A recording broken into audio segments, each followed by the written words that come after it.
You're listening to Short Inspirations from Ralph. Snakes and Ladders, Part 2. The scripture we read in Part 1 in James starts with this thing called desire. And it describes the downward trend, but it can be equally true upwards, like snakes and ladders. I want to talk about these steps in detail. 5 steps actually over the next few episodes, upwards and downwards. One step takes you to the next one. These steps can lead to destruction, death, but they can also lead to God's promises and opportunities in your life. So, talking about the step of desire, so much starts with it, both great desires and destructive. We all have them. We are born that way.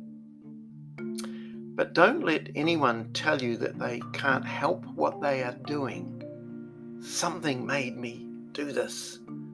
My circumstances, someone else, transfer of blame, a poor upbringing. The devil made me do it. So we try to cast out the devil and it doesn't work. Then we realize it is a person's own desire. I was born this way. No. Take responsibility for your actions. In 1 Corinthians 12 and 1 Corinthians 14, Paul talks about desiring spiritual gifts. So how do we do that? Well, it starts with a desire in your heart. When I was a little kid, I attended a church in my birthplace of Dunedin called the Word of Life Tabernacle. It was led by Pastor Terry Collins, who had been a missionary in the Philippines for many years as well. We met in a converted house in McAndrew Road, and one time Pastor Terry decided to get some of us to preach for a minute, including me as a kid. And I distinctly remember getting up there with a loaf of bread as a prop and talking about Jesus being the bread of life. Very short speech. But then Terry pointed to me and said, one day, you will preach the word to many.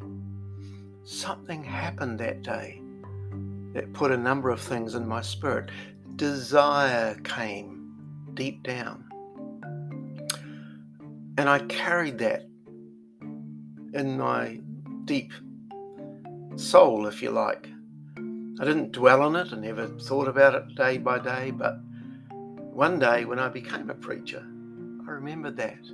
And I remembered how it started, and it lit a fire of desire in my heart.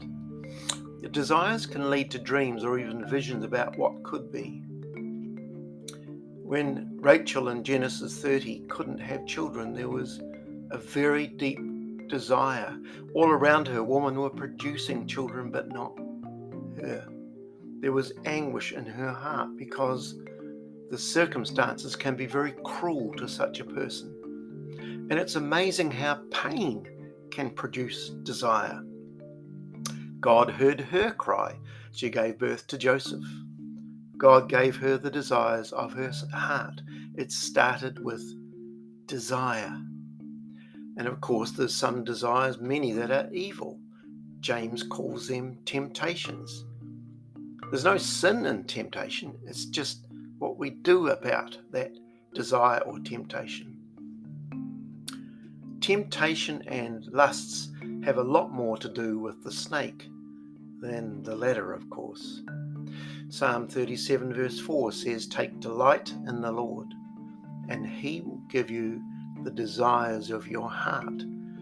So this step, desire, goes either in a ladder or a snake. It goes upwards or downwards. It's going to lead to life or death, depends on what you do with them. James 1:14 is one of the scriptures we read last time. But each person is tempted when they are dragged away by their own evil desire and enticed. The greatest thing that you can take from this podcast, this episode, is to take responsibility for your desires and consequential actions, going in a negative direction, but also desire those things of God in your life. God bless you.